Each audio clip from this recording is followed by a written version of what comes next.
America is not a democracy. For so long we have been functioning under the belief that America is a democracy, when in fact America is not a democracy. America is a republic with democratic system. A democracy, according to Thomas Jefferson, and I consider myself a Jeffersonian. Over the years I've become more and more of a Jeffersonian as the more I listen to the things that Jefferson had to say.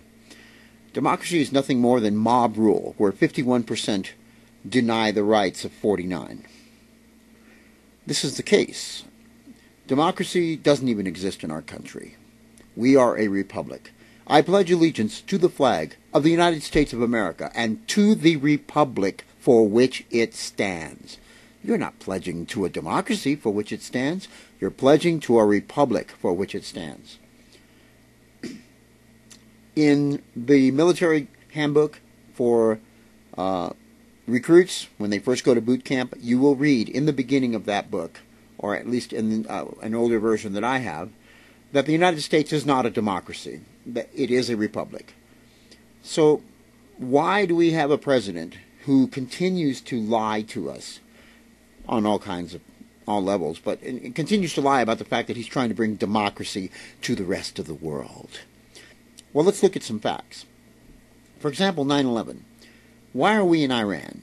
Well, we're in Iran because supposedly that country was a hotbed of terrorists, and that the terrorists were being supported by Iran. Well, okay.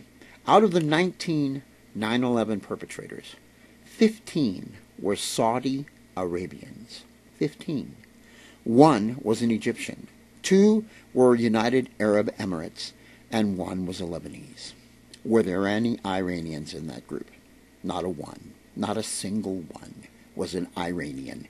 Why have we gone into a country that absolutely had nothing to do with the destruction of our buildings and have made their people to suffer simply to depose a tyrant? And I mean, that's a good reason. We should go in and depose a tyrant, but what we have done is lied. We've lied to ourselves, we've lied to the world, we've lied, and we have not taken action against the true perpetrators of the problem. For once in the history of this administration, someone finally said no to George Bush. And who was it that said no to George Bush? It was the Arab country, Saudi Arabia. Saudi Arabia said no. The terrorism is complete. We are completely held hostage by the Saudi Arab nation. They are holding us hostage with oil. George Bush has sold us down the river.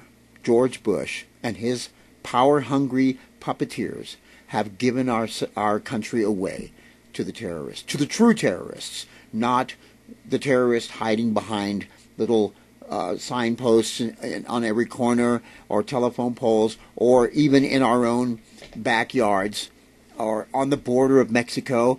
These are all smoke screens created to continue the lie that the true terrorists are in Washington, D.C. and have sold us to the terrorists who truly perpetrated 9/11. Saudi Arabia and the ilk of rich individuals that have control over our oil imports. This is a horrible situation. Americans have had no backbone to stand up to a man who continues to lie and will continue to lie until the day he leaves office. And if anyone believes that whoever gets in next is going to be better than George Bush, you have absolutely no idea what's really going on. Why have we allowed ourselves to be tricked like this? Well, first of all, we are believing that we're a democracy. That's the first lie we've believed, and it's not true. We are a republic. If you want to know what a republic is, I suggest you start reading your history books, and I suggest that you start to educate yourself to the true nature of what a republic actually is. It's true we have a democratic style of government to some extent, but the nature of our system is republic. It is a republic. What can we do? Well, first of all, we can stop believing the lies, and as I've said over and over again, point the finger and say, bullshit, bullshit, bullshit. Enough of your bullshit. Greed is a big part of it. We are no longer a free country. We are living a lie. We are living in a police state. The rights of the individual are gone. The freedom freedom of privacy is gone.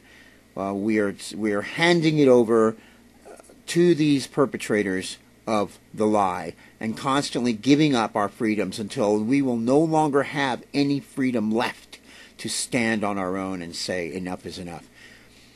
It's time, ladies and gentlemen. It's time to stop. We cannot continue to allow the rights of the individual to go down the toilet, believing that the majority rules, when in fact that is not the true nature of a republic. Majority rules is a democratic mob rule situation, and we cannot accept it any longer. The rights of the property owner, the individual, no longer exists. Major corporations have usurped. The states have given up rights of the individual property owner for greed, for water, for resources.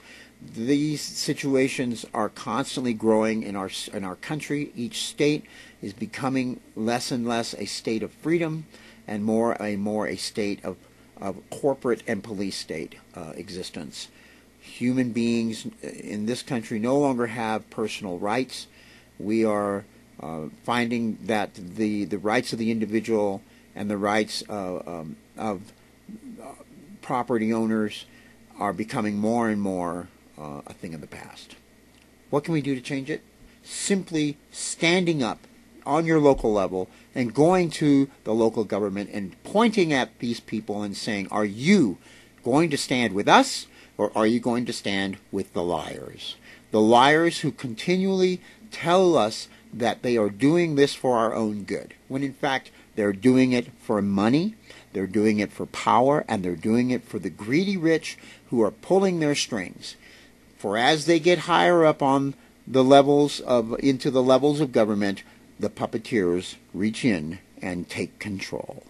And each one of them dangles from a string of money, a string of lies.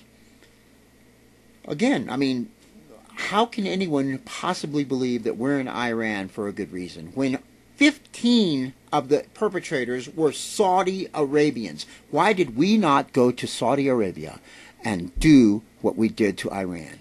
Why?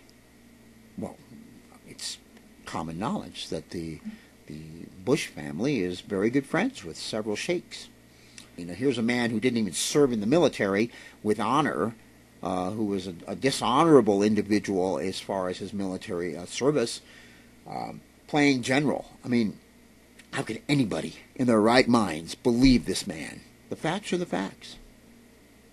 Why did we not slap Saudi Arabia's hand? And now, what does Saudi Arabia do?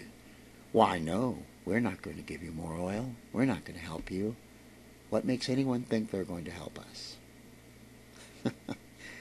No, ladies and gentlemen, we are in deep shit. My favorite line, we're in deep shit. And now, the new thing is that China and Japan are going to form an economic alliance. Here it comes, ladies and gentlemen. Here it comes. Be prepared. The bomb's going to drop, and it's not going to be a weapon of mass destruction. It will be a bomb of economy, and this country will be brought to its knees. If we don't do something now, this very instant, if we don't go to Washington, to their faces, and say, enough is enough.